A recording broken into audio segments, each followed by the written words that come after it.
warahmatullahi wabarakatuh. Saya Muhammad Udin Syatama dari kantor pelayanan pajak Pratama Loks Mawai. Saya berterima kasih sekali kepada kantor imigrasi Loks Mawai yang telah membantu saya untuk membuat paspor. Semoga acara seperti Easy Paspor ini dapat berjalan terus, bukan hanya tahun ini, tapi ke tahun-tahun yang akan datang. Terima kasih. Assalamualaikum warahmatullahi wabarakatuh. Saya Rekan Najla, pegawai KPP Pratama Loks Mawai.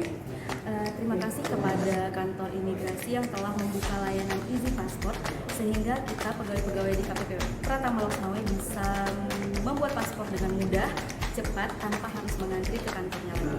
Sekali lagi terima kasih.